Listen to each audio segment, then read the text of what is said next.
అధికారంకి వచ్చి 6 నెలలు కూడా పూర్తి కాకముందే వాళ్ళు ఇచ్చిన సూపర్ 6 వాగ్దానాల్లో ఏది అమలు చేయకుండా విద్యుత్ ఛార్జీల్ని 6 నెలల్లోనే పెంచడం అన్నది స్టార్ట్ చేశారు, ప్రారంభించారు.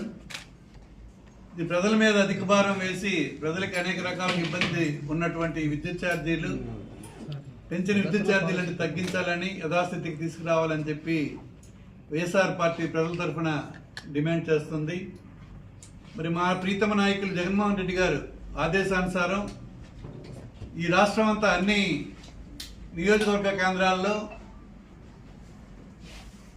పెంచిన విద్యుత్ ఛార్జీలకు తగ్గించాలని డిమాండ్ చేస్తూ మరి నిరసన ర్యాలీలన్నవి పెద్ద ఎత్తున చేసి ప్రజల తాలూకా ఆలోచనల మేరకు మరి ర్యాలీలను చేయాల్సిన అవసరం ఉంది.